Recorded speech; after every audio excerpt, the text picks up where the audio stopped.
Pontinho. Primeiramente, eu vou me apresentar, tá? Eu me chamo Wagner Mendonça, sou advogado civilista, pós-graduado em Direito Civil e Processo Civil, e o meu escritório, né, o Wagner Mendonça Advocacia, ele é um escritório especializado em golpes financeiros. Então, a gente já está atuando em diversos casos com visibilidade nacional. Um deles é o caso da GAS, né? O caso também da Ômega. A gente também está em casos como o da Outbank, por exemplo, e diversas outras empresas que aplicaram golpes financeiros, ou tentaram, pelo menos, né, de forma semelhante aí à Dataí. Cada um com as suas peculiaridades, mas com as suas similaridades também. A gente ficou sabendo do caso da Dataí, passamos a dar uma prioridade ao caso, estudar o caso com profundidade e já nos colocar à disposição de todos os clientes consumidores que se sentiram lesados, né? O primeiro ponto que eu gosto de deixar claro nas reuniões é o seguinte: não é tentando fazer uma espécie de pressão nem nada do tipo, tá, pessoal? Mas, até porque aqui eu não sou advogado ainda de ninguém, que eu estou só numa fase preliminar, né, trazendo aí esclarecimentos para todos vocês, mas eu gosto de deixar bem claro uma frase que eu aprendi, né, na época da faculdade, que o direito não socorre a quem dorme. Então, principalmente nesses casos de golpes financeiros, a maioria das empresas elas tentam ganhar tempo, né? Ou não respondendo às solicitações dos clientes, ou respondendo com justificativas vazias. Ah, não, a gente está tendo um problema na plataforma, a gente está tentando solucionar, nós tivemos um bloqueio judicial, logo, logo isso vai se resolver. E, normalmente, essas justificativas vazias têm, sobretudo, o objetivo de ganhar tempo.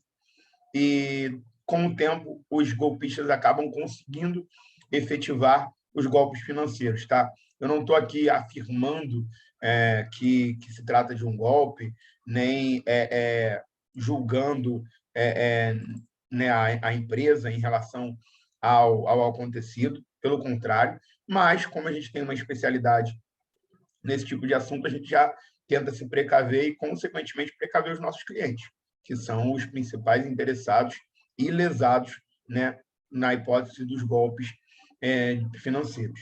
Então, assim, nós sabemos que a plataforma atualmente ainda está ativa, porém, sem conseguir concretizar as solicitações de saques, investimento e etc.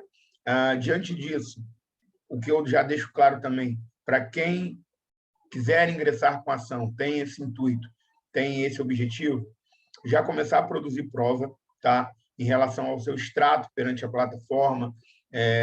Essa prova pode ser produzida de todas as maneiras, e-mail, prints de tela, PDFs, todos esses documentos comprobatórios eles são importantíssimos na hora do levantamento da documentação essencial para a causa, né? E dessa análise de documentação por parte do escritório de advocacia que vocês vão optar, vocês vão escolher, tá?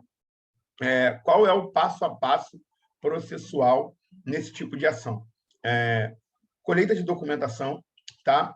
Assinatura de documentos representativos, ou seja, procuração, contrato de honorários e afins, declaração de residência, quando é o caso, e depois confecção da peça e propositura da ação, tá?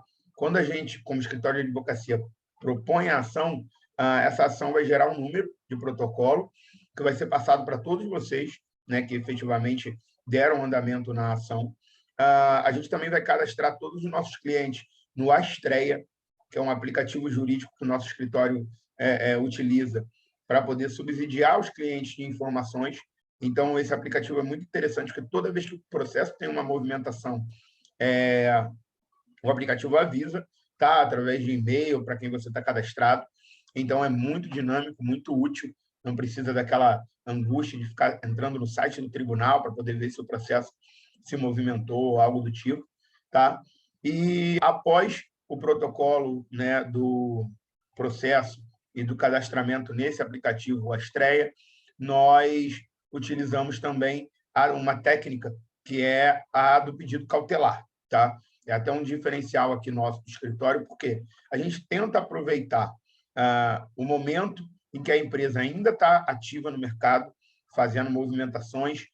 A gente conseguiu descobrir aí que a Data aí ainda está fazendo movimentações aí na casa do 1 milhão, né, em criptoativos, na Binance e tudo mais. E, devido a isso, o nosso principal objetivo é resguardar o dinheiro de vocês. Então, para isso, nos processos, a gente sempre faz um pedido liminar, né, de natureza cautelar. E o que é isso? Vou tentar apertar a tecla SAP aí para poder deixar de uma forma mais clara para vocês. É fazer um pedido que, processualmente, é a primeira coisa que é analisada pelo juiz, que é um pedido de natureza cautelar para garantir o resultado útil do processo. Ou seja, para a gente não ter lá na frente uma sentença dizendo que a Data aí deve a vocês 10 milhões, por exemplo, e quando chegar lá na frente, quando a gente tiver essa sentença, esses 10 milhões não existem mais. Já foram dissipados aí em várias contas de laranja, de outras pessoas, de outras empresas, e diluídos a ponto de a gente não conseguir encontrar nada. Então, o primeiro passo é o pedido liminar na tentativa de já bloquear o valor de vocês, né, que hoje não está sendo disponibilizado. Tá? Se esse bloqueio for efetivo, a gente tem uma tranquilidade muito grande para poder prosseguir com o processo. Porque aquele dinheiro ele não vai voltar para vocês de imediato, óbvio. Tem que ser respeitado o contraditório, a ampla defesa, a empresa vai se habilitar nos autos, vai apresentar a defesa dela, a justificativa, mas o direito de vocês é muito bom. O dinheiro é de vocês. Está lá na plataforma e não está sendo disponibilizado.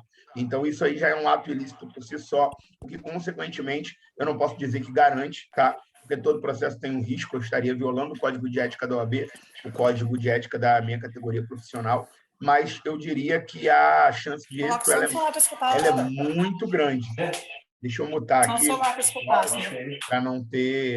para não atrapalhar aqui a explanação. Então, assim, como o direito de vocês é muito bom, futuramente a gente tendo uma sentença de êxito, tá? O que vai acontecer? O valor já tendo um bloqueio prévio, o valor já vai estar garantido. Então, é praticamente uma certeza de vocês receberem esse valor ao final do processo. Tá? Em relação a custos, eu vou ser bem breve com vocês, porque eu já teci maiores comentários no vídeo da parte da tarde, no vídeo anterior, tá bom? Então, como tanto o vídeo de hoje como o vídeo de 2 horas da tarde vai estar disponível em todos os grupos, Telegram, WhatsApp, para poder, né, vocês terem acesso a todas as informações, eu vou tentar ser o mais breve possível para tornar essa nossa reunião mais dinâmica e também não tomar muito tempo de vocês.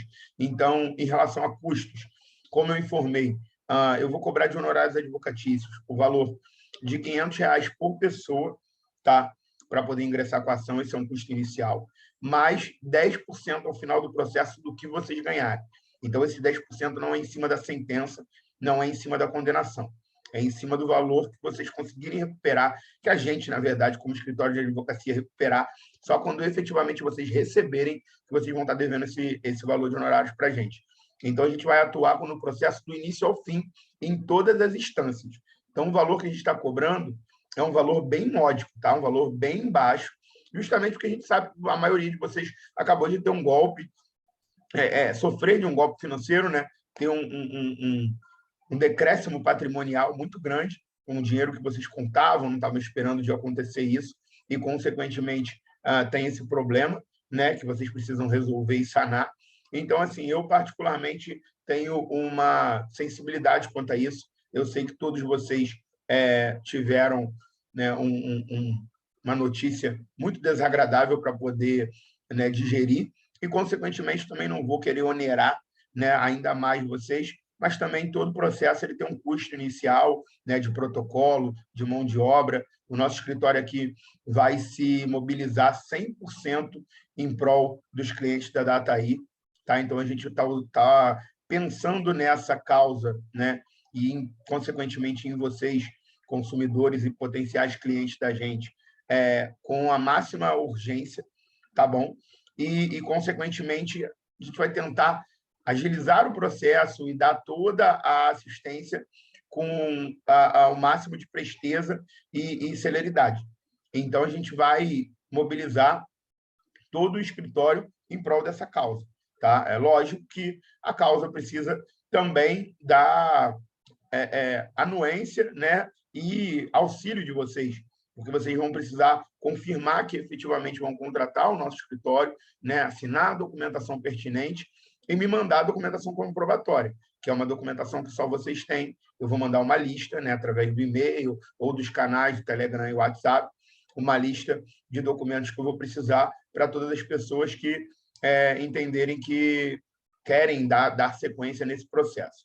Tá? Esses são os custos de honorários advocatícios do escritório, e os outros custos seriam os custos processuais do tribunal, que são rateados dentro da quantidade de autores, que também é uma informação que está melhor esclarecida no vídeo de 2 horas da tarde.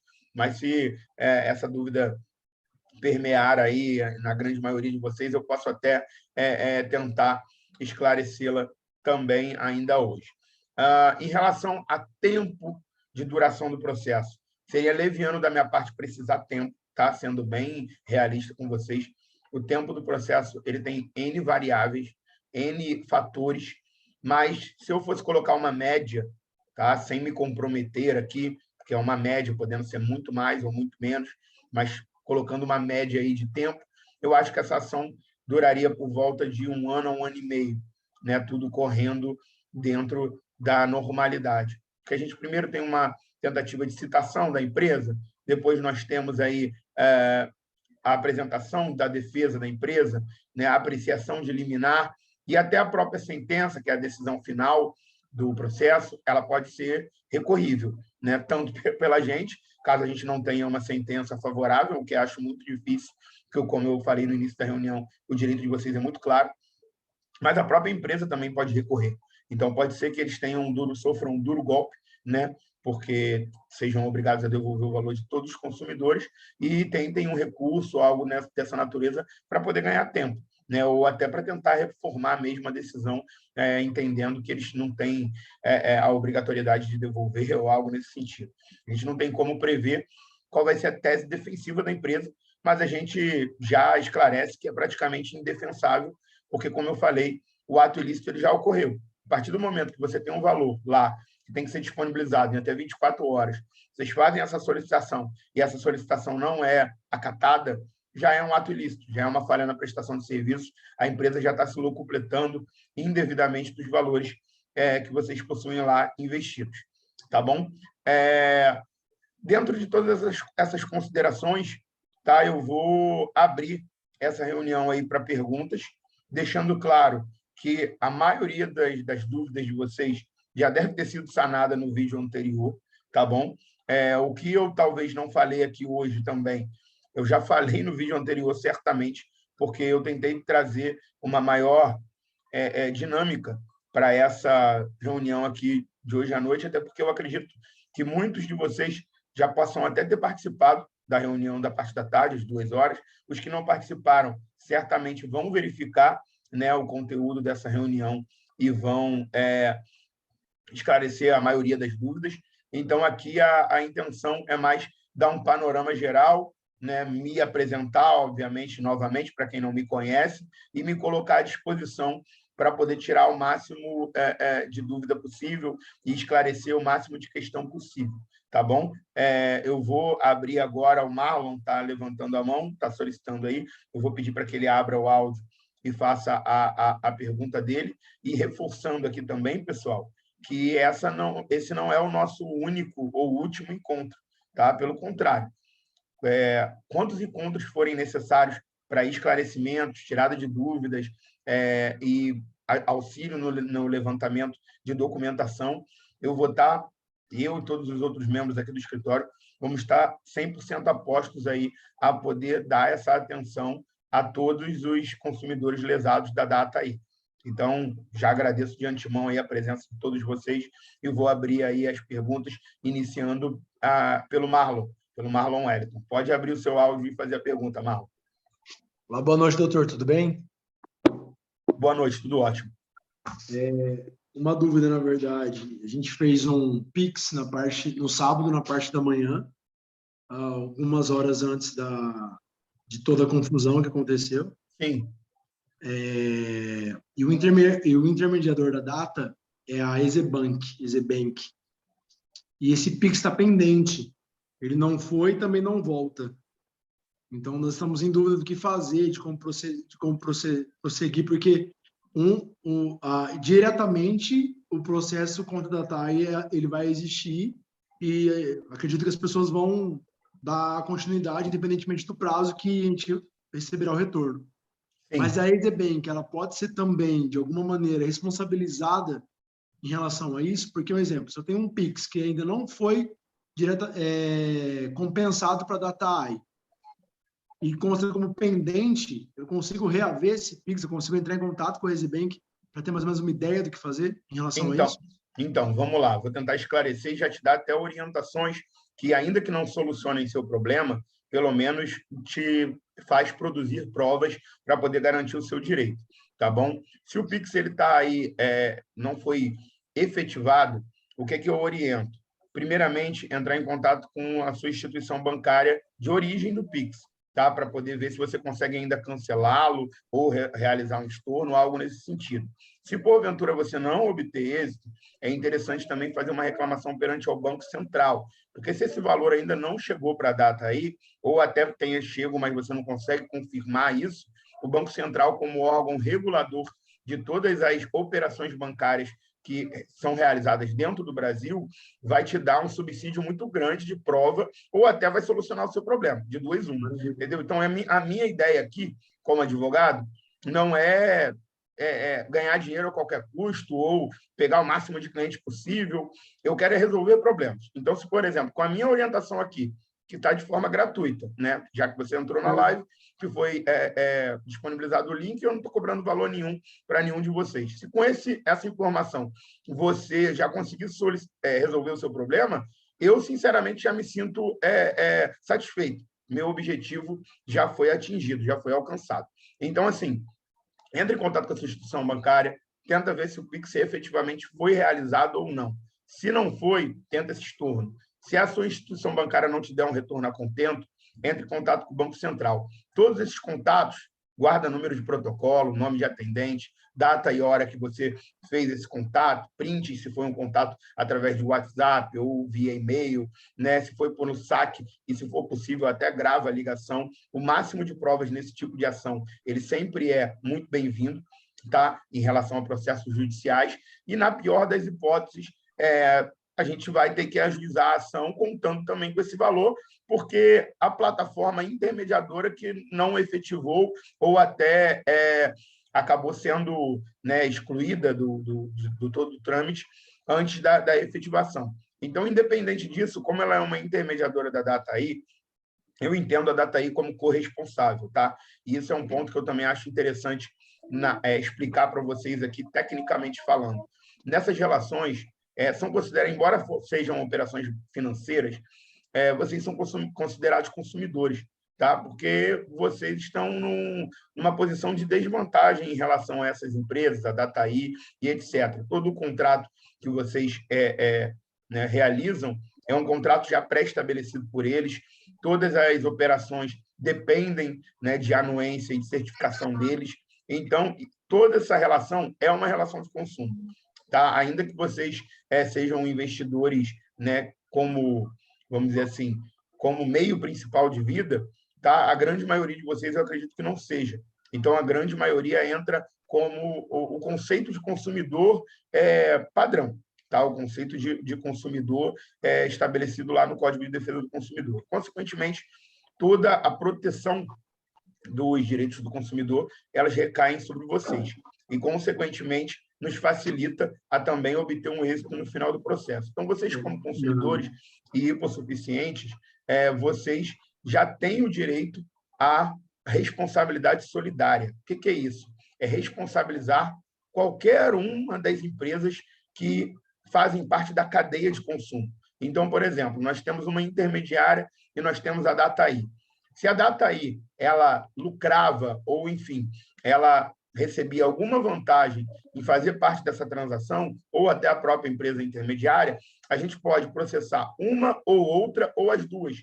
Tanto faz, porque como a responsabilidade é solidária, todas as empresas relacionadas a essa cadeia de consumo, a esse grupo econômico, elas são corresponsáveis, entende? Então, no meu ponto de vista, como escritório de advocacia especializado, eu entendo que o ideal é chegar na empresa principal, tá? Que ainda está em atividade, que a plataforma ainda está ativa, que a gente sabe, através de pesquisas, que estão ocorrendo transações bancárias de alto numerário, justamente para não obter, para obter uma chance maior de êxito. Porque pode ser que a gente ingresse com uma ação contra uma intermediária dessa, que já encerrou suas atividades e não tem mais R$ 1 em conta. Então, vira, entre aspas, uma empresa fantasma, entendeu? Acaba tendo muito mais dificuldade para a gente achar valores, porque aí a gente vai ter que ir para uma execução, e, enfim, tentar, né, se aprofundar demais. Então, o ideal é ir na empresa principal para poder resguardar, ainda que tá dentro da negociação ou do procedimento deles, o valor não tenha chego lá na Dataí. Ela que vai ter que provar que o valor não chegou. Você vai provar, através de todos esses contatos que eu te orientei previamente, para que você fez a sua parte, que era a efetivação da transação, entendeu? Aí a empresa vai se defender dentro do que ela entende como tese defensiva. Mas pode falar, acho que ficou mais alguma dúvida em relação a isso. Na verdade, assim, eu sou de uma cidade do interior de São Paulo, uma cidade pequena, na verdade, com 55 mil habitantes, e eu acredito que, pelo que eu estou percebendo, a galera está muito perdida sem informação. Então, eu decidi entrar na live, na verdade, até para poder ajudar o pessoal aqui. Sim. Até depois mandar... Eu peguei o teu contato, o contato do escritório pelo WhatsApp, para mandar para eles, para entrar em contato com vocês depois, porque a gente está mais perdido do que segue um tiroteio, como diria minha avó. Então, não, realmente é uma situação assim peculiar, né? Questões de criptoativos, blockchain e processo judicial como um todo são questões muito complexas. Às vezes a gente, né, confia na empresa, faz aportes e até obtém um resultado inicial e acaba tendo ainda mais confiança, e isso fortalece a efetivação de um golpe no final, se essa já era a intenção da empresa. Então, assim, a gente está aqui como escritório de advocacia para tentar esclarecer o máximo para vocês e se falar, olha, a gente sentir confiança nesse escritório, sentir confiança na capacidade técnica, né, dos membros do escritório, no Dr. Wagner e os demais advogados, e eu quero ajuizar essa ação, porque, no meu ponto de vista, a empresa travando os saques, tá? E travando essas operações, mas ainda continuando em plena operação, né, interna, dentro da plataforma, eu entendo como o único meio de vocês recuperarem esses valores é através de um processo judicial. Tá? Não adianta mandar e-mail para a plataforma, não adianta fazer solicitação de saque, não adianta fazer reclamação perante CVM ou algo do tipo, porque, primeiro, criptoativos, a CVM ainda não tem uma regulação completa em relação a isso, tá? Que é a Comissão de Valores Mobiliários do Brasil. Segundo, tem gente que não é nem do Brasil e fez investimento, né, nessa plataforma. Então, assim, o ideal é pegar o máximo de informação possível, tá bom? E já procurar um escritório de advocacia, que não seja o meu, que seja outro, para poder ingressar com essa ação. Mas, doutor, tira uma dúvida minha. Recuperar. Pode falar. O honorário de R$500 ele é pago uma vez só, correto? Isso, uma vez só. Não é um valor mensal, tá? É só um custo inicial. E o custo final R$500, depois a porcentagem do recebimento. Ao final, quando vocês receberem, exatamente. Então, assim, eu não tenho o condão aqui no escritório de cobrar taxa de administração de processo, taxa mensal de alguma coisa, porque, efetivamente... Deixa eu mutar o pessoal aqui, porque está... Então, assim, efetivamente, eu sei que é um custo muito alto, eu vou acabar onerando vocês, porque é algo que foge até do meu controle. Eu não sei quanto tempo esse processo vai demorar. Eu fiz até uma previsão aí, mas seria até leviano da minha parte prever, não, vai durar tantos meses. Não tem como. São N fatores que influenciam na duração e na celeridade do processo. Eu posso, por exemplo, ser o mais rápido possível. Vamos dizer, vocês me mandam toda a documentação hoje, eu protocolo a ação amanhã. Não estou dizendo que é possível fazer isso, tá? Porque é muita documentação, é praticamente impossível, mas só para exemplificar. Ainda que eu protocole a ação amanhã, o juiz pode estar apreciando o pedido liminar daqui a 2 semanas ou daqui a 1 mês, entendeu? E é algo que eu não consigo fazer nada, por quê? Porque é uma tramitação processual do tribunal, não é minha. Você entende? A minha parte o advogado precisa peticionar. Então, eu vou lá e peticiono.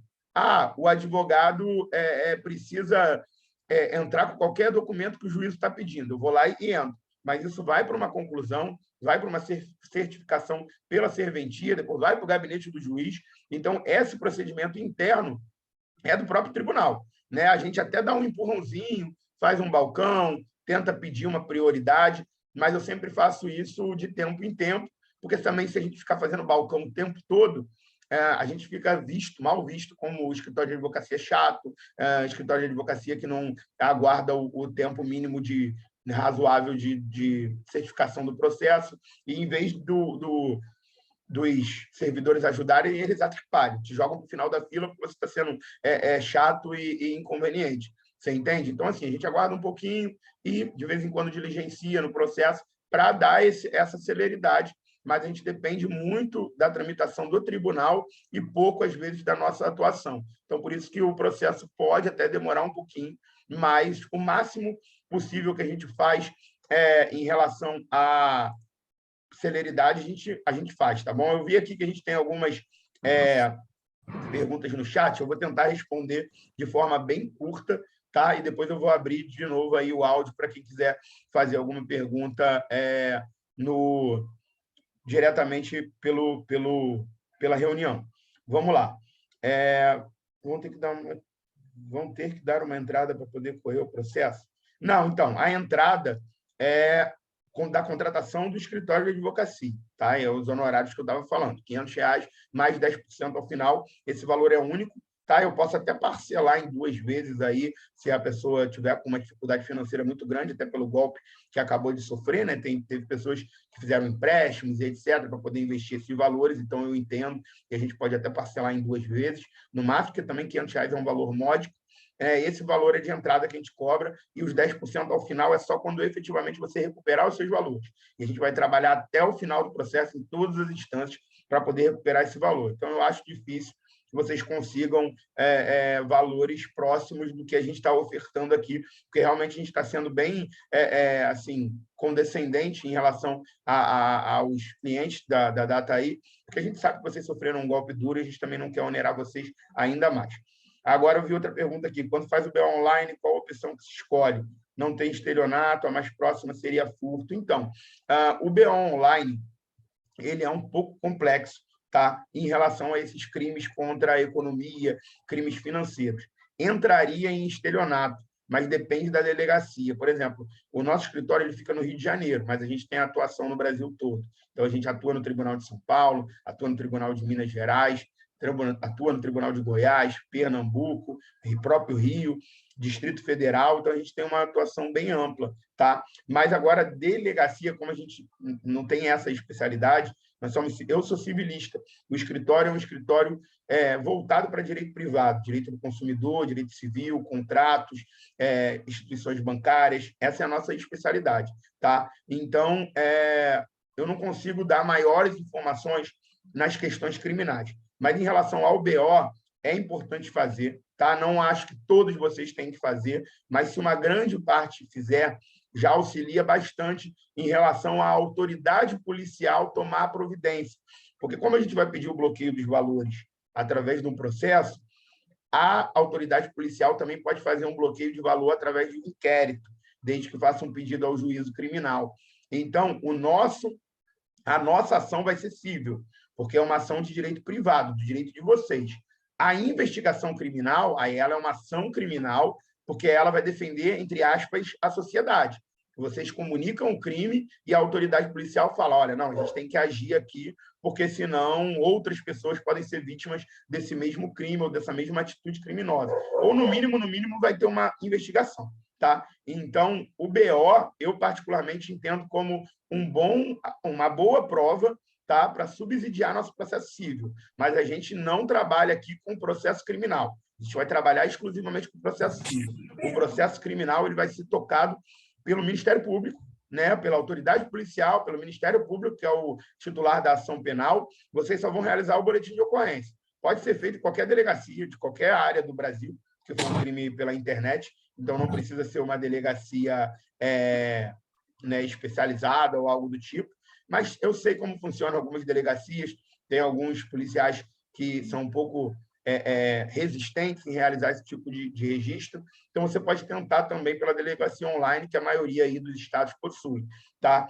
Mas, se no BO online tiver difícil, tenta colocar algum crime que se assemelha aí. Eu acho que furto não seria o caso, mas talvez dentro do estelionato ou golpe mediante fraude, algo nesse sentido. Eu não tenho muita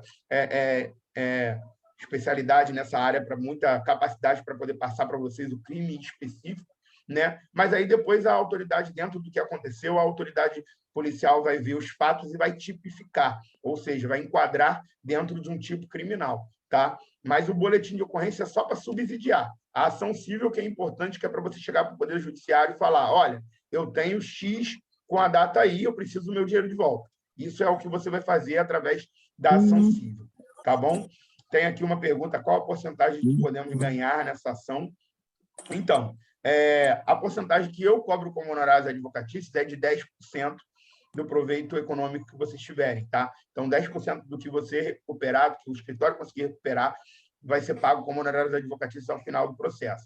Quanto vocês podem ganhar, eu vou buscar 100%. Eu vou buscar aqui no escritório a totalidade do que vocês investiram. Ou seja, não, eu investi 10 mil, mas eu ainda tinha 5 mil de lucro. Então, eu vou buscar 15 mil, tá? Eu não posso afirmar qual o percentual que vocês vão ganhar, porque isso depende da sentença. O objetivo e o pedido é ganhar tudo, tá bom? Mas, lógico, a gente precisa verificar quanto que a gente vai conseguir executar da empresa, quanto que a gente vai conseguir bloquear, quanto que a gente efetivamente vai conseguir recuperar. E, dentro, se for uma ação em grupo, que é o que a gente entende que é o mais persuasivo, tem mais chance de êxito, essas ações em grupos elas vão recuperar ou o valor total daquele grupo ou um valor proporcional, e esse valor ele vai ser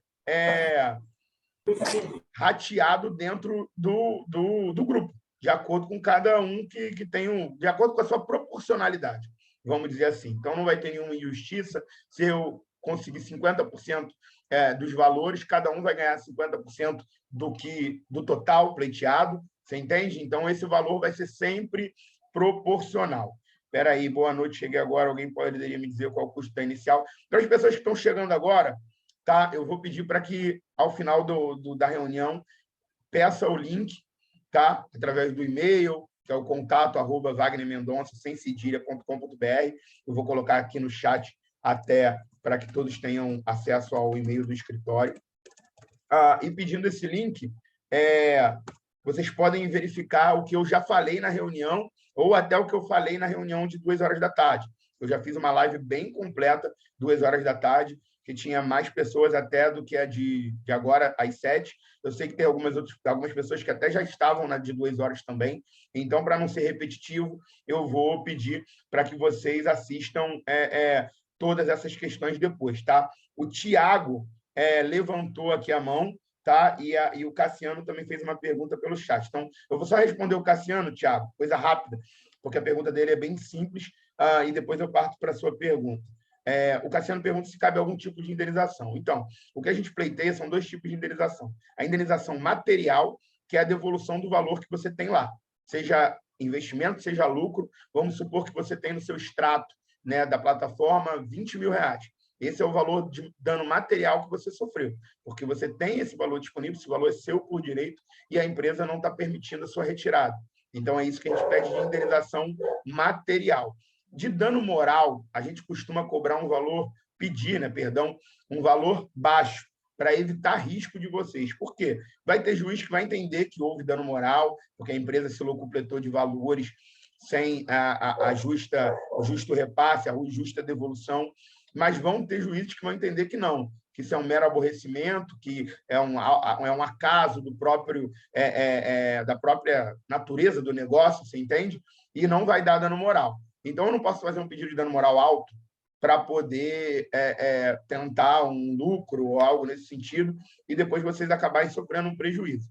Então, dentro da nossa linha de atuação aqui no escritório, a gente costuma pedir o valor de R$5 mil de dano moral por autor, tá? Entre R$4 a R$5 mil de dano moral por autor, no máximo, porque não é um pedido tão baixo, mas também não é um pedido alto que possa onerar vocês. Porque todo pedido no Poder Judiciário que você não tem êxito, você tem uma condenação de no mínimo 10% de honorários sucumbenciais. O que é honorários sucumbenciais? É o que você vai pagar para o advogado da parte contrária porque você perdeu aquele pedido. Você falou que tinha direito a ele, mas não tinha. Então, você paga um percentual. Então, esse percentual é em cima do valor pedido. Imagina, se eu peço 50 mil de dano moral para cada autor e você não ganha, você tem que pagar 5 mil reais para o advogado da Dataí. Então, eu faço sempre um pedido de 5 mil, que, no pior das hipóteses, se você não ganhar dano moral, o que eu acho muito difícil, porque, no meu ponto de vista, na minha fundamentação, cabe dano moral, você vai pagar 500 reais, né, de honorários sucumbenciais, que é um valor também módico, que vai ser pago só daqui a 1 ano e meio, 1 ano, 2 anos, só no final do processo. Então, consequentemente, é um risco que eu entendo razoável de ser assumido. Mais do que isso já é loucura, porque pode ser que o juiz tenha um entendimento que não houve dano moral. Só um momentinho, tem 4 pessoas aqui para poder fazer a pergunta. Eu vou abrir para o Tiago primeiro, em questão de ordem cronológica. Pode falar, Tiago.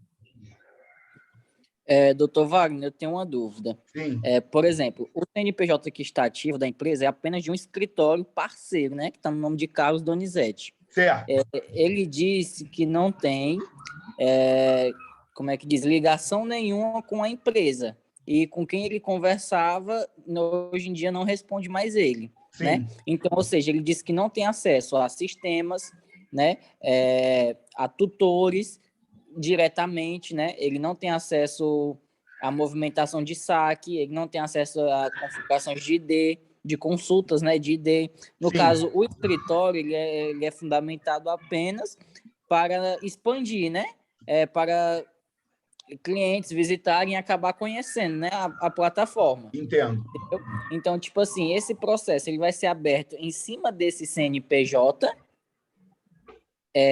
da empresa, ou porque assim, diretamente a gente não vê outra coisa, né? Porque a plataforma em si ela tá funcionando, mas como ele falou, não tem ligação nenhuma. Ele praticamente foi usado indiretamente como laranja, né? Sim, sim. Então, eu vou passar uma informação assim, superficial para vocês, porque o escritório precisa fazer ainda uma pesquisa ainda mais aprofundada. Mas, por exemplo, o CNPJ, né, da empresa é esse CNPJ. Ainda que ele né, tenha caído de paraquedas ou esteja como laranja aí na operação em si, a gente precisa ir em cima do CNPJ da empresa. Óbvio que a gente analisa todo o grupo econômico, ou seja, empresas que recebiam aportes, empresas intermediadoras, etc. E qualquer CNPJ que a gente entenda também que faz parte daquele, era um braço financeiro da empresa, faz parte de todo aquele conglomerado da empresa, a gente também inclui no processo, tá? Mas para isso a gente precisa de um estudo mais aprofundado, de olhar as provas de todos vocês, porque não é só simplesmente saber um CNPJ e dizer, ele é vinculado à Dataí. Não é assim, a gente faz, né, diversas buscas e isso a gente só inicia depois da contratação do escritório como, né, escritório de advocacia, efetivamente, dos clientes lesados pela Dataí. Então, assim, o CNPJ, no meu ponto de vista, ele é o menor dos problemas. Por quê? Porque a Dataí, ela possui trânsito, cadastramento e atuação na Binance. E o que a gente faz? A gente costuma colocar a Binance ou no polo passivo ou no pedido liminar para que ela seja oficiada e bloquear todos os criptoativos da empresa. Então, esse também é um ponto que o escritório costuma fazer, que é um diferencial. Alguns outros profissionais do direito não têm essa expertise. Então, a gente sempre inclui a Binance, que é a administradora, né, das plataformas, para poder tentar resguardar esses valores, né, que vocês investiram. Então, ainda que no CNPJ do Carlos Donizete, né, dessa empresa, que eu já fiz até um levantamento tanto do CPF do Carlos Donizete quanto do CNPJ da empresa, não tenha trânsito em valores, se esses valores estiverem transitando na Binance, a gente consegue bloquear por ali também, entendeu? Então, a pesquisa vai ser no sentido de ver todas as empresas que fazem parte do grupo econômico, tá bom? Da Dataí, e incluí-las no polo passivo, até para poder expandir a possibilidade de vocês de recuperar o valor. A gente vai tentar bloqueio e arresto em todas essas empresas, né? Elas que se defendam, porque também é muito fácil você ter o CNPJ da empresa registrado, né? Você ter um capital social de 2 milhões, que eu já verifiquei através do QSA, do quadro societário, e depois dizer que não tem nenhuma gerência. entendeu? Por isso que eu não posso afirmar, como eu disse, eu não sou autoridade policial, eu não tenho uma investigação concluída para dizer, não, a Dataí aplicou um golpe em vocês. Eu não posso afirmar isso. Poderia ser até processado pela empresa se eu assumo isso, afirmo isso, perdão, numa live com todos vocês. Mas eu vejo uma evidência muito grande de um golpe, porque o próprio administrador da empresa ele se coloca numa posição de que não tem gerência. Então, quem tem? Você entende? Eu não tenho gerência, eu não tenho como liberar saque, eu não tenho como fazer nada. E os valores ficam em posse da empresa, nas mãos da empresa, e sem poder fazer nada. Eu entendo como uma justificativa, vazia, porque é para ganhar tempo. Porque aí, enquanto eles vão dando desculpas de que não conseguem liberar esse dinheiro e esses valores para vocês ficam de mãos atadas, aguardando aí uma posição da empresa e, consequentemente, eles ganham tempo para ir dissipando o patrimônio. Quando vê, o patrimônio já está todo diluído em nome de laranjas, pessoas físicas, em imóveis, veículos, criptoativos em outras plataformas e, consequentemente, dificulta, entendeu? A possibilidade de vocês de recuperar esse valor. Por isso que eu digo, e não é uma espécie de pressão, até porque vocês vão sair dessa live sem obrigatoriedade nenhuma de me contratar. Estão saindo daqui só com informações, né? Os que sentirem confiança no meu trabalho e do meu escritório vão me contratar.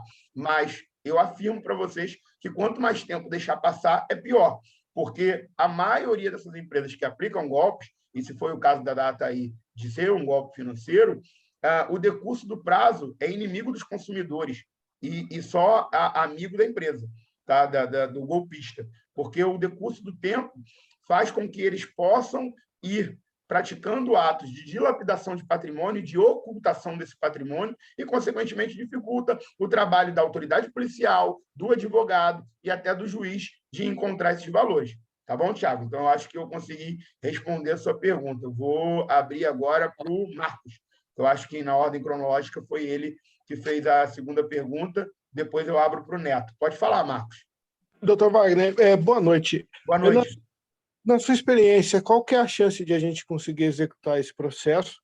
E existiria algum meio, posso dizer assim, engajamento social que a gente poderia fazer para poder acelerar esse processo? Então, desculpa, essa pergunta já foi feita. Não, ótima sua pergunta. Até em relação à execução, eu já falei resumidamente, mas eu vou esclarecer um pouco melhor e sua pergunta até me auxilia para dar mais subsídio para vocês. Vamos lá. Engajamento social, eu acho que os registros de ocorrência seriam a forma mais eficaz, porque seriam informações à autoridade policial, né, em uma certa quantidade razoável, onde a polícia ia se ver obrigada a investigar a fundo essa situação, porque ia haver muitos consumidores lesados. Talvez fazer reclamações em órgãos responsáveis pela proteção do consumidor também surta algum efeito, tá? Um PROCON de cada região de vocês, ou então até na própria CVM, que é a Comissão de Valores Mobiliários, mas eles demoram muito para tomar uma atitude. Então, isso seria só para ajudar a subsidiar a ação de vocês. Ainda assim, eu não dispensaria, em hipótese alguma, ação. Até porque o PROCON não devolve dinheiro de ninguém. Ele só pesquisa para ver se efetivamente teve uma violação dos direitos dos consumidores, faz uma notificação formal para a empresa, multa, mas não resguarda direito individual. Ele resguarda direito da coletividade. Então, para engajamento social, acho que seria interessante isso, registros de ocorrência e comunicação do ocorrido na autoridade policial. E em relação à possibilidade de execução, como eu falei no início da reunião, a gente vai fazer um pedido liminar de arresto eletrônico e de bloqueio de criptoativos perante a Binance. Então, se esse nosso pedido liminar for deferido, a possibilidade, a probabilidade de execução é enorme, porque esse valor já vai ficar resguardado, bloqueado no processo, na conta judicial do processo, aguardando a conclusão. Então, ele garante o resultado útil do processo, ele diminui o risco, né, de não ter um resultado útil do processo. Mas, agora, assim, eu não posso colocar probabilidade em percentual, porque eu poderia estar dando falsas esperanças para vocês, né? Mas, se a liminar surtir efeito, a probabilidade seria lá em cima. Se a liminar não surtir efeito, a gente vai ter um caminho um pouquinho mais longo para percorrer, mas essa liminar ela é recorrível também. Então, o juiz de primeiro grau não dando a liminar, a gente pode agravar, levar para a segunda instância, para desembargadores, para uma turma, tá? Para uma Câmara que vai analisar, com no mínimo 3 desembargadores apreciando essa situação, e a jurisprudência está sendo muito favorável. O que é jurisprudência? São decisões reiteradas dos tribunais de todo o Brasil. Tá? A jurisprudência está sendo muito favorável nesse sentido, de bloquear os valores, porque o bloqueio não é a devolução. Tá? Entenda, vamos supor que a gente entre com uma ação aqui, 50 pessoas estão aqui nessa live, decidem entrar com a ação. O total do valor dessas 50 pessoas deu 5 milhões. Na ação, eu vou poder fazer um pedido só de 5 milhões. Eu não posso fazer além disso e tentar resguardar o direito de todos os consumidores da ATAI. Eu não posso.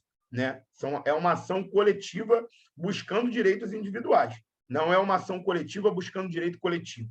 Então, eu só vou buscar valores de quem ingressar com a ação, de quem estiver dentro daquele polo ativo. Dentro daquele polo ativo, eu faço uma liminar, um pedido liminar de bloqueio de 5 milhões, eu consigo esse bloqueio, seja em criptoativos, seja diretamente na conta da ATAI, ou seja na conta de alguma empresa que era um braço financeiro da ATAI, esse valor não vai ser devolvido de cara para vocês, porque a empresa tem que apresentar o contraditório, a ampla defesa, a defesa deles, contestação, pode recorrer numa sentença. Então, assim, aquele valor ele fica bloqueado até o final do processo.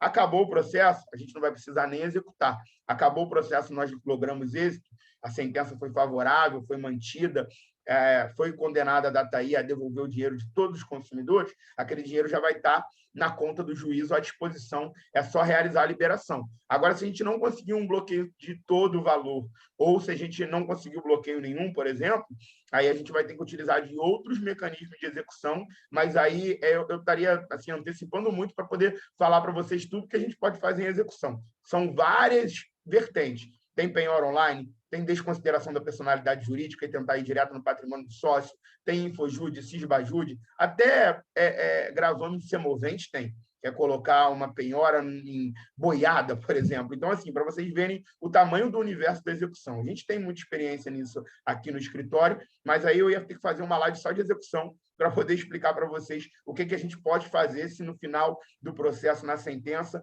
a empresa não pagar voluntariamente. Tá? Mas, de início, acho que a nossa maior preocupação tem que ser essa liminar. Porque se a gente conseguir eliminar, o valor de vocês está, entre aspas, tá? Porque eu não posso falar isso, mas o valor de vocês estaria garantido. Né? Aquele valor ia estar lá depositado em juízo, aguardando só o final do processo. Então, acho que eu consegui... Perfeito, doutor. Excelente. Eu vou correr atrás dos documentos. Amanhã eu entro em contato com o senhor. Muito obrigado. Ótimo. E boa noite para todo mundo. Boa sorte para todo mundo. Que Deus abençoe. Boa noite, Marcos. Depois, se você quiser o final da reunião ou a resposta das outras perguntas, eu vou disponibilizar o link da reunião por integral, tá? Lá pelo YouTube. Agora é o Neto que está aqui também para fazer uma pergunta e também depois tem o Gilberto. Pode fazer, Neto. Boa noite. Boa noite. Eu sou um pouco meio leigo em relação a essas coisas, por isso queria fazer essa pergunta para você. A gente está aqui para esclarecer, manda brasa. O que eu tenho de informação, nós temos o Carlos, né? Temos Sim. O Léo também, que faz parte também desse processo aí do DataAI, que foi informado para nós, e temos o CNPJ. A minha dúvida é, essa ação vai ser contra quem? A DataAI em si, ou vai incluir a DataAI, essas pessoas que tecnicamente poderiam ser os cabeças, né, que foram aonde iniciou os escritórios, né, que foi no Sim. Rio, depois em São Paulo, e como você repassou aí, o Thiago perguntou, esse processo ele vai ser, não tem uma data certa, vai ser 1 mês, 2 meses para ter um fim, ele não tem uma data exata, né? Exato. Em relação à data, eu já até falei na reunião, nas explanações anteriores, né? Dei uma média, mas eu não posso precisar porque depende de N fatores. Em relação ao polo passivo, ou seja, as pessoas que a gente vai ingressar com a ação, é o CNPJ da DataAI, óbvio, porque é o CNPJ principal, vamos dizer assim, mas não vai se resumir somente a esse CNPJ. Como eu disse, eu preciso fazer uma investigação um pouco mais aprofundada para ver uma questão de movimentações financeiras, né, tentar aqui uma análise interna, até com os nossos contatos, já que o escritório tem uma especialidade nessa área, para ver se há uma confusão patrimonial entre os sócios e a empresa, porque também não adianta colocar um sócio, pessoa física, no polo passivo, se ele não tem, desculpa a expressão, tá? Mas é para tentar ser o mais claro possível, ele não tem um pau para dar no gato. Entendeu? Se ele está ali só como um testa de ferro, um laranja, e ele não tem nenhuma movimentação financeira em nome dele, seja em transações, né, em conta bancária, ou seja, até através de imóveis, veículos, etc., colocar o sócio pessoa física vai dar só mais trabalho e burocracia para a empresa, para o processo, perdão, porque a gente vai ter que encontrar ele, citar ele pessoalmente, porque a empresa você consegue citar através de um preposto, de um e-mail, de um telefone de WhatsApp. A pessoa física, não. A pessoa física a gente precisa, até consegue por WhatsApp, se ele responder, mas, via de regra, a gente precisa de uma citação pessoal. Então, torna um pouco mais de dificuldade para poder trazer aquela pessoa ao processo, né? Porque é o ato da citação que traz a pessoa ao processo.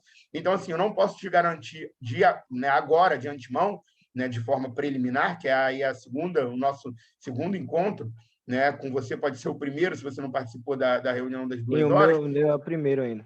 Então, de quais pessoas vão estar no polo passivo.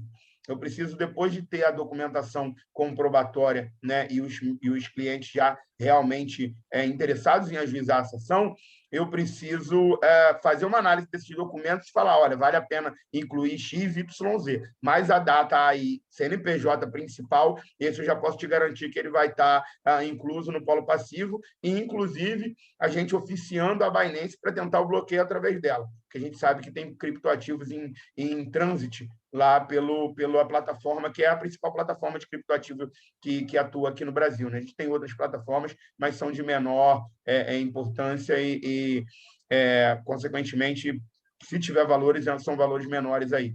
Então, esse ponto também é importante em relação a valores. A gente sabe, gente, que o dinheiro ele é finito, né? Ou seja, ele acaba. Então, diante dessa informação, é importante deixar claro que a celeridade importa muito para vocês.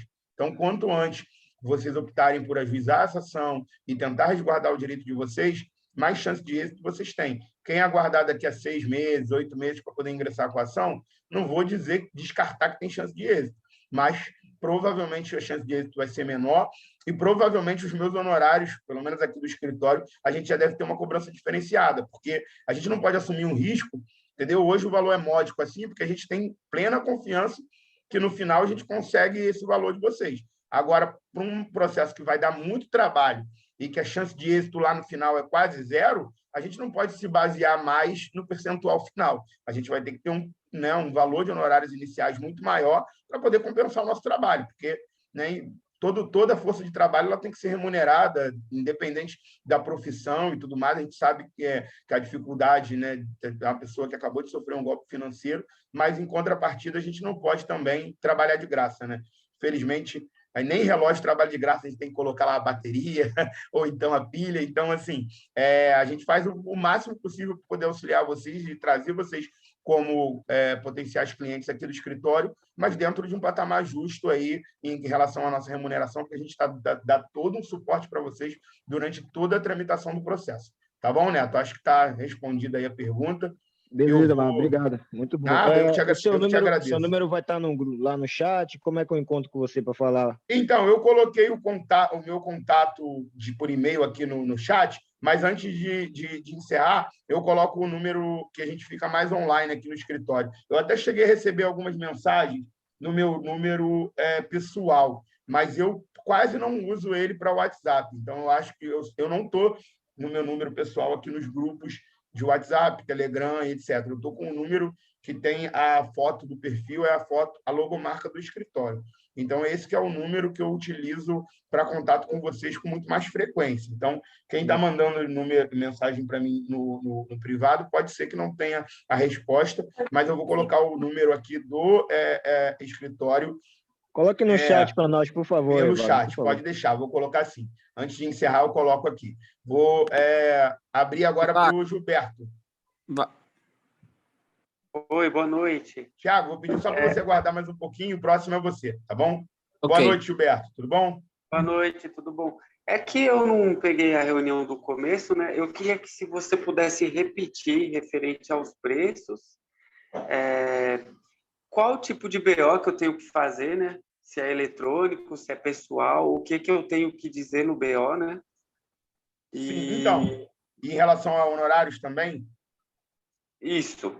eu vou ser bem rápido, porque depois eu vou disponibilizar o link com todo o conteúdo da reunião, tá? Então, para a gente não tornar repetitivo algo que eu já falei aqui, e poder facilitar para os outros aqui, em relação a honorários advocatícios, é R$500 por autor, tá? Dependendo do número de autores, se for um número bem extenso, eu posso até reduzir para 400, isso aí está sendo negociado direto nos grupos, e mais 10% ao final do que você efetivamente receber. Maiores explicações eu já dei no curso da reunião. Em relação ao BO, online ou presencial, tanto faz. Só que o online ele precisa de ratificação, ou seja, precisa que a autoridade policial assine lá o delegado e mande de volta para você por e-mail, ou você buscar na própria delegacia. Isso é cada delegacia de cada região do Brasil tem um procedimento. Eu não posso te dizer, né, todos os procedimentos da delegacia de todo o Brasil. O que você precisa narrar é efetivamente o que aconteceu. Não precisa de muita formalidade, não. Dizer quanto que você fez o aporte, dizer quanto que eles passaram a bloquear o saque, né, e não permitir mais a sua retirada, e se locupletar dos seus valores, explicar tudo aquilo ali e tentar enquadrar dentro de algum aspecto criminal. Teve até uma colega sua, aí, uma consumidora também, potencial cliente nossa, que perguntou, dizendo que na delegacia online que ela está tentando fazer o registro não consta estelionato. Aí é complicado, porque a maioria desses casos é, de forma geral, tipificada como estelionato. Mas aí você pode tentar entrar em outro enriquecimento mediante fraude, ou até, na pior das hipóteses, você colocar como furto. Eu não entendo que é um furto, porém, a maioria das delegacias, quem faz a tipificação final é o delegado. Então, independente do tipo criminal que você coloque lá, depois a autoridade policial vai fazer o ajuste e vai enquadrar corretamente. Tá bom, Gilberto? Posso fazer mais uma pergunta? Pode sim. Eu queria saber se você já agiu em algum caso assim referente à pirâmide e se houve sucesso. Sim, porque então, eu conversei com muitos advogados aqui, todo mundo pessimista, sabe? Sim. Então, eu tenho diversos casos relacionados à pirâmide financeira. Eu acho que o que tem maior visibilidade nacional é o caso da GAS, tá? E todas as nossas ações, não vou dizer todas, mas 70% das nossas ações aqui em desfavor da GAS, a gente conseguiu o arresto eletrônico ou o ofício ao processo criminal que já fez bloqueios judiciais também nas contas da GAS e conseguiu resguardar os valores. Então, assim, como são processos recentes, tá? Esses casos de pirâmide financeira são muito recentes. O nosso mais antigo aí é de junho do ano passado, que não é nem da GAS, é de uma outra empresa. Mas, por exemplo, a gente tem da GS aí de setembro do ano passado, de outubro do ano passado, e daí foram surgindo diversas outras empresas em atitudes similares. Então, quase nenhum deles tem sentença ainda, tá? Os que tiveram sentença foram sentenças favoráveis, mas ou está em fase de recurso, que a empresa entrou com recurso e esse recurso ainda vai ser analisado, ou está em fase de conhecimento ainda, aguardando para ser sentenciado, tá? Mas a gente já está conseguindo êxito nos pedidos liminares. Então, o pedido liminar já garante o processo, basicamente. É só esperar, no final, o juiz bater o martelo, vamos dizer assim, né? Num português, claro, que vocês entendam um pouco mais fácil, e efetivamente conseguir a liberação dos valores. Então, assim, a gente está bem otimista nesse tipo de ação, mas depende muito da postura do cliente. Se o cliente demora muito para levantar documento, quer ajuizar a ação sozinho e não em grupo, dificulta ainda mais a persuasão, mostrar que tem uma chance de êxito, entendeu? E, consequentemente, a chance de conseguir os valores, né, de volta cai um pouco. Mas a gente faz o nosso melhor trabalho aqui para tentar recuperar tudo, tá bom? Então, tá bom. Eu sou um que vou querer dar andamento ao processo quanto antes, o mais rápido possível. Então, Eu pego o seu endereço de contato no final da reunião, né? Isso. Eu vou colocar aqui no chat, tem algumas pessoas também perguntando aqui por WhatsApp, perguntando como vai fazer para entrar no processo e tudo mais. Ao final, eu respondo assim, essas últimas perguntas aqui do chat e coloco o número do WhatsApp do escritório e e-mail. Eu vou abrir aqui para o Thiago e depois para o Cassiano, e depois eu vou encerrar para as perguntas, porque já tem 1h10 de reunião, e, como eu falei, já tem muita informação e muito subsídio na reunião de 2 horas que está disponibilizada no YouTube. Então, para a gente não ser repetitivo e não falar a mesma coisa que a gente já falou lá, eu vou abrir aqui para o Thiago e para o Cassiano, que já levantaram a mão anteriormente, e vou responder as perguntas do chat e encerrar. Tá bom, pessoal? Pode falar a sua outra pergunta, Thiago. Obrigado, boa noite. Doutor, referente à quantidade de pessoas, existe uma quantidade mínima que você tem preferência para poder dar abertura ao processo? E outra pergunta, por exemplo, a plataforma ainda está girando, né? Sim. O valor que a gente vai ser ressarcido vai ser o valor final que está lá ou que a gente investiu, que está bloqueado na plataforma ou que a gente investiu. Por exemplo, eu investi 6 mil, mas se meu robô ficar girando, ele, dependendo do tempo do processo, ele pode chegar a 20 mil, né? Sim. Então, na realidade, o que vai ser pleiteado é o valor que você tem lá na data da propositura da ação. Por quê? Eu não consigo ficar atualizando valores em relação ao curso do processo.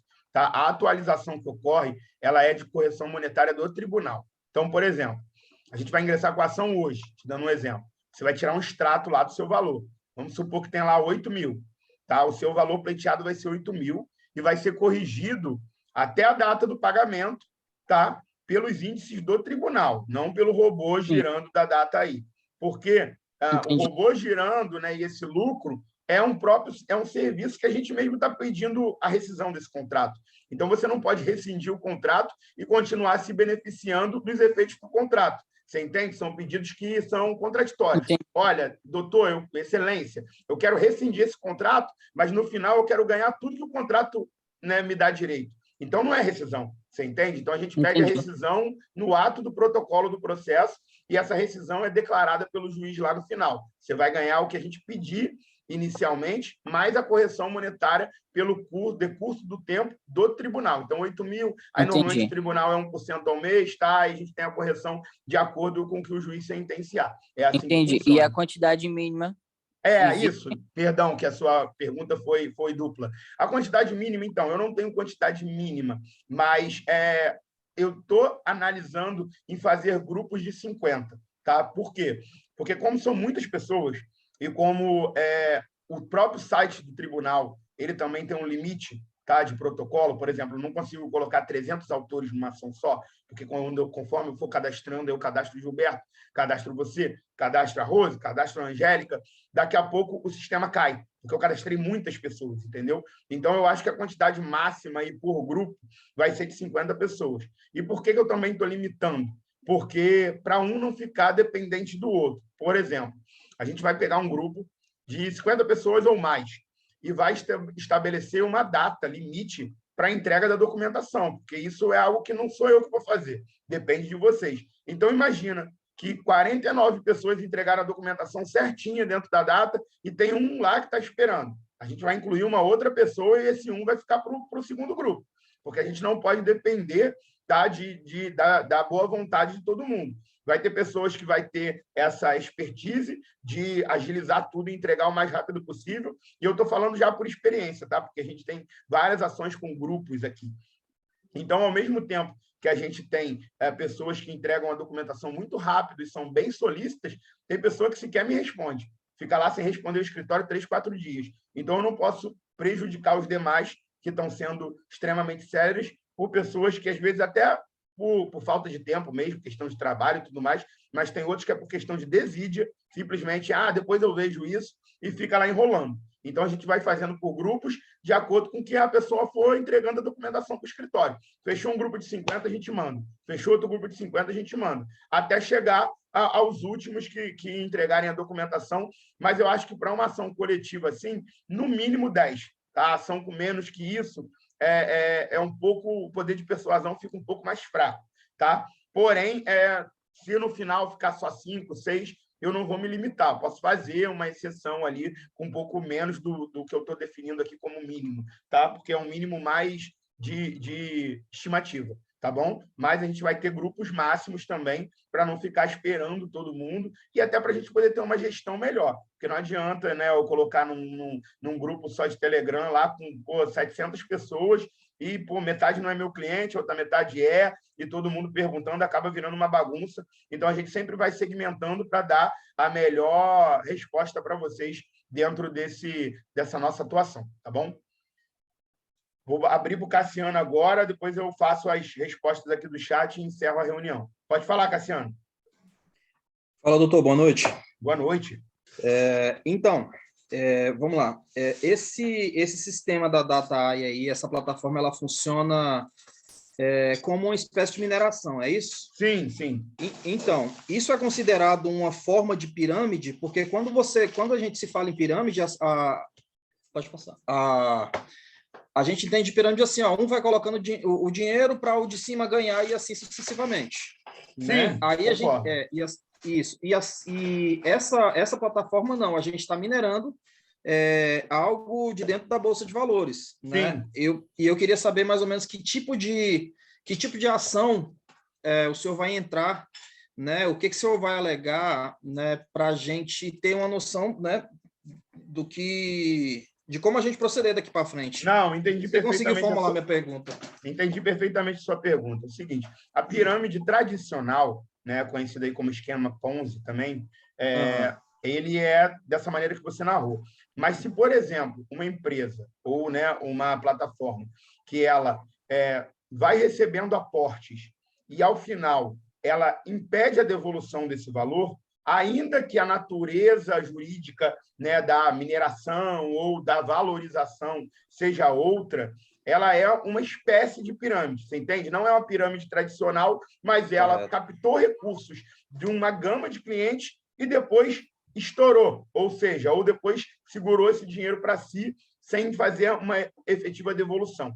Então, o Poder Judiciário também entende como uma pirâmide, ainda que não seja uma pirâmide tradicional, de simplesmente captar recursos e depois não pagar ninguém, ou pagar as pessoas com os próprios recursos. Ainda que a empresa tenha, pela mineração, muitos recursos, ela não está pagando. Então, aí, esse ponto em si já é um ato ilícito, e isso já gera uma rescisão do contrato, você entende? Então, assim, independente do objetivo social ou a natureza jurídica da empresa, mineração, pirâmide propriamente dita, golpe financeiro de empréstimo consignado, desde que o que ela se predispõe contratualmente a fazer, ela não está fazendo, que é permitir a liberação daquele valor, repassar os lucros ou algo nesse sentido, já é um ato ilícito, ou seja, já é um descumprimento de uma obrigação legal dela e, consequentemente, te dá o direito a rescindir o contrato, de pegar a devolução do valor que você tem lá investido, você entende?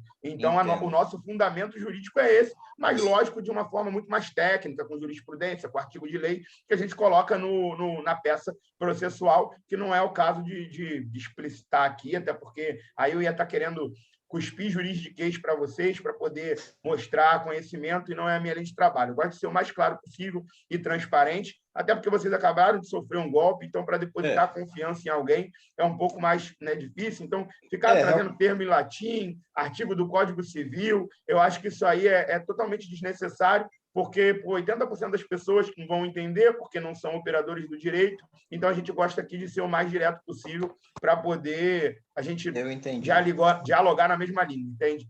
Certo. É porque, assim, ó, eu acho que a grande maioria pode concordar comigo, porque, cara, quando essa plataforma chegou e todo mundo ficou sabendo dela, olha, é uma plataforma que você coloca o dinheiro, você vai ter uma rentabilidade de quase 50% ao mês, esse valor é fracionado durante 30 dias, e aí sim você vai ter seu lucro diário.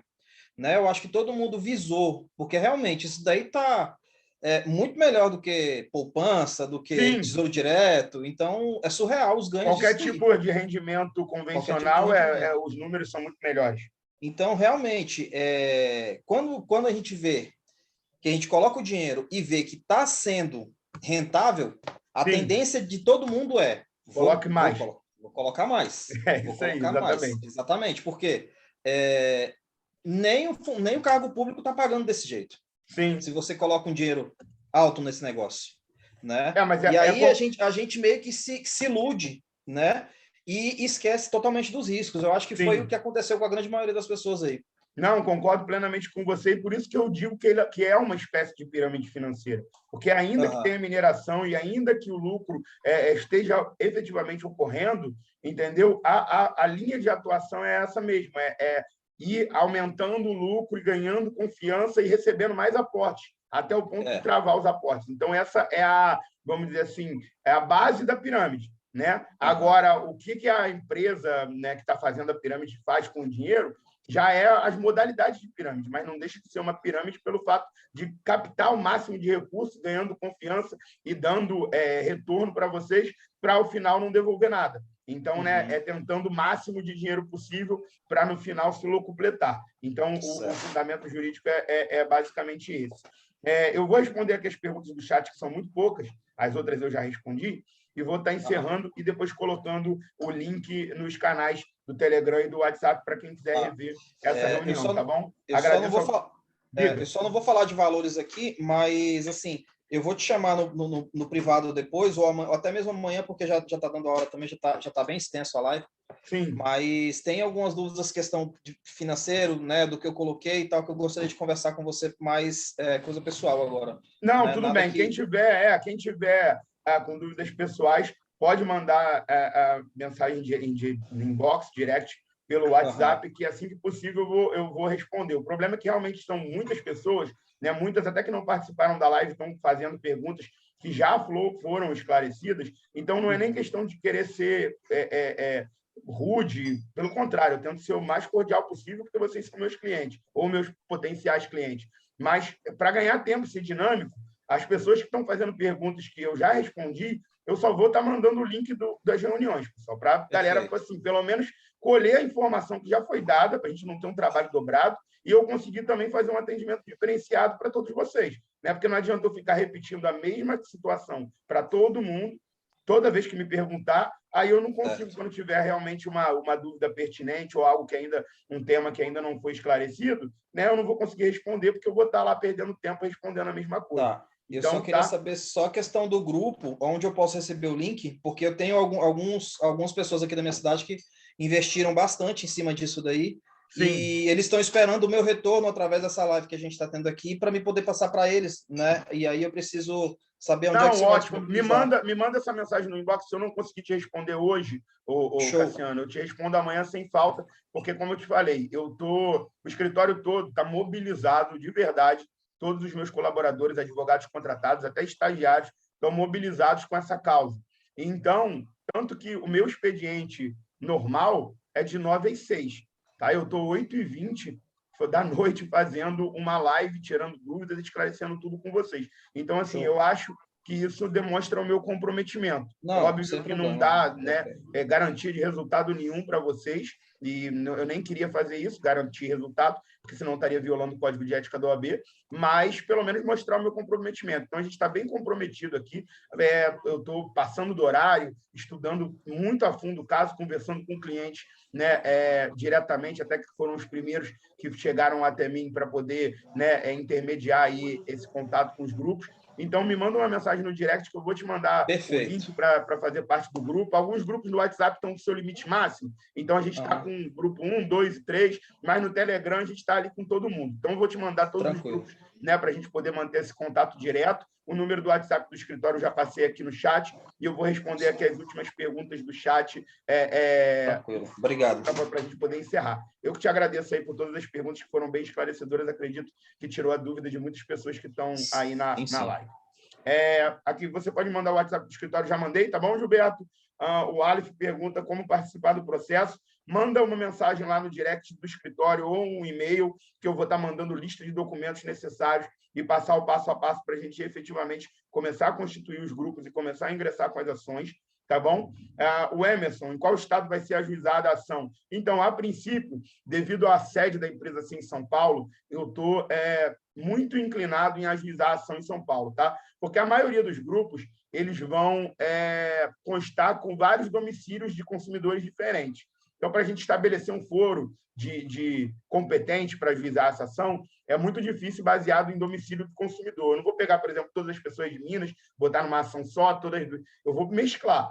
Então, o ideal seria ir no foro da competência da sede da empresa principal, que é São Paulo, tá? Mas isso pode ser alterado, porque o artigo 101, parágrafo 1º do Código de Defesa do Consumidor, ele permite que a gente protocole a ação no foro do domicílio do consumidor. Então, se eu pegar uma ação com um grupo, sei lá, que tenha 50 pessoas, 30 do Rio, eu posso protocolar no Rio sem problema. E nenhum juiz vai se declarar incompetente, porque tem consumidores com domicílio ali no Rio de Janeiro. Você entende? Então, essa análise vai ser feita depois, a posteriori, pelo escritório, mas, a princípio, eu acredito que vai ser protocolado em São Paulo. Mas isso não é impedimento nenhum, porque o nosso escritório tem a atuação em todo o âmbito nacional. Então, os sistemas também de todos os tribunais do Brasil, eles são integralmente eletrônicos, então não causa nenhum prejuízo para a gente em relação a onde que a ação vai ser ajuizada. Ingrid, você acredita que tem possibilidade de conseguir recuperar o valor que está na Binance, está rodando no grupo o valor de 3 bilhões? Então, Ingrid, eu já falei isso no início da reunião, tá? É um dos nossos pedidos liminares. Então, não vou tecer mais informações sobre isso, mas acredito sim, acho que é, inclusive, o nosso principal meio, né, principal alvo, vamos dizer assim, para poder alcançar aí os valores investidos por vocês. Qual o DDD, Wagner? Perdão, deixa eu colocar aqui, o escritório do Rio o escritório que eu administro, né, sou sócio fundador, é no Rio de Janeiro. Então, DDD 21, vou colocar o número aqui novamente com o DDD. Esqueci que tem pessoas do Brasil todo e cometi essa gafe, 1000 perdões. Mas vamos lá, 21 96760 2669. Tem outros números também do escritório, se vocês enfrentarem dificuldades para falar com esse, mas, como eu falei, a gente já encerrou o expediente por hoje, estou abrindo uma excepcionalidade para poder estar falando com vocês aqui até hoje, tá? Então, DDD aqui, você é de qual estado, qual o DDD? Todo mundo aqui é a mesma pergunta, acho que já está respondida. A última, então, pergunta aqui é do Cristiano. Mesmo se for uma sede falsa, o endereço é falso. Então, Cristiano, empresa, pessoa jurídica, ela não precisa ser citada pessoalmente, eu falei isso na reunião, ela pode ser citada por meios eletrônicos. Quais seriam? Endereço eletrônico, e-mail, né? Número de WhatsApp, citado pelo próprio oficial de justiça, ou até via ofício, né? Como a plataforma ainda está em funcionamento, tem alguém que administra essa plataforma, e o ofício seria enviado para ela. Então, independente da sede ser uma sede fictícia, porque assim, falsa não é, porque ela foi registrada perante a junta comercial. Então, ela não é falsa, tá? Ela foi registrada. Só que pode não ter nenhuma sede física lá, foi só uma sede, vamos dizer assim, fictícia, né? Uma sede só para fins de registro. Então, a citação ela não vai ser por carta ou por oficial de justiça na modalidade presencial. Ela vai ser uma citação eletrônica, tá? Isso que a gente vai buscar. A citação ela não precisa ocorrer na sede, mas a sede na junta comercial em São Paulo, então nos dá o ASO, ou seja, nos dá o direito de poder ajuizar essa ação em São Paulo, tá bom? Eu acho que agora, com o DDD, né, corretamente o número, 1000 perdões aí para todos, a gente conseguiu responder todas as perguntas, tá? Essa live tem aproximadamente a mesma duração da live das 2 horas da tarde, mas a gente acabou até tocando em pontos diferentes, então acho que uma live complementa a outra. Eu vou estar encerrando a live aqui agora e vou disponibilizar o link no YouTube assim que possível. Eu agradeço a todos imensamente terem me aturado até aqui, até o final. Espero ter esclarecido, tá? Trago informações mais claras aí a contento para todos vocês. Agradeço do fundo do coração a confiança depositada. Só de estarem até aqui já é uma demonstração de confiança, tá? No meu trabalho, né? Espero poder estar correspondendo a essa expectativa que vocês estão depositando aqui no nosso escritório, tá bom? Nosso número e e-mail estão aí à disposição. Peço que só tenham um pouco de paciência, porque a gente vai tentar agilizar essa ação o mais rápido possível. Mas vocês sabem que, como qualquer um de vocês, tem uma gama enorme de consumidores lesados e eu vou tentar atender com presteza e com celeridade e cordialidade todos vocês, tá bom? Agradeço mais uma vez e a gente vai na luta para poder conseguir todos os valores que estão em posse da Dataí da melhor maneira possível. O Maurício já me auxiliou aqui, replicou o número do WhatsApp, e o Gilberto perguntou o canal do YouTube. Eu vou estar mandando o link, tá bom, Gilberto? Porque o canal é Wagner Mendonça Advocacia, mas eu vou estar mandando o link pelo WhatsApp e e-mail para vocês assim que o vídeo estiver disponibilizado, porque como foi uma live pela plataforma do Zoom, o link não vai para o YouTube direto, não foi uma live direta no YouTube, né? Eu quis fazer pelo Zoom até para tentar fazer um pouco mais fechada, porque às vezes até próprios administradores da Dataí ou pessoas que querem prejudicar o conteúdo da live participam, fazendo comentários vexatórios e querendo informar que não tem credibilidade do escritório. Infelizmente, a gente já sofreu alguns ataques dessa natureza quando a gente foi fazer lives abertas para a GAS. Elas, inclusive, hoje não estão mais disponibilizadas no nosso canal do YouTube, mas a gente tem no Google Drive. Então, assim, a gente tentou fazer pelo Zoom inicialmente para ficar uma live um pouco mais fechada, realmente clientes lesados, tá, pela Dataí, mas vai estar disponibilizado no YouTube lá para quem quiser rever e entender toda essa dinâmica e todas essas informações, tá bom? Agradeço mais uma vez aí todos, uma ótima noite, um ótimo início de semana para a gente, e vamos juntos aí na tentativa de recuperar esses ativos e resguardar o direito de todos vocês, tá? Um grande abraço e beijo no coração. Fiquem com Deus. Tchau, tchau.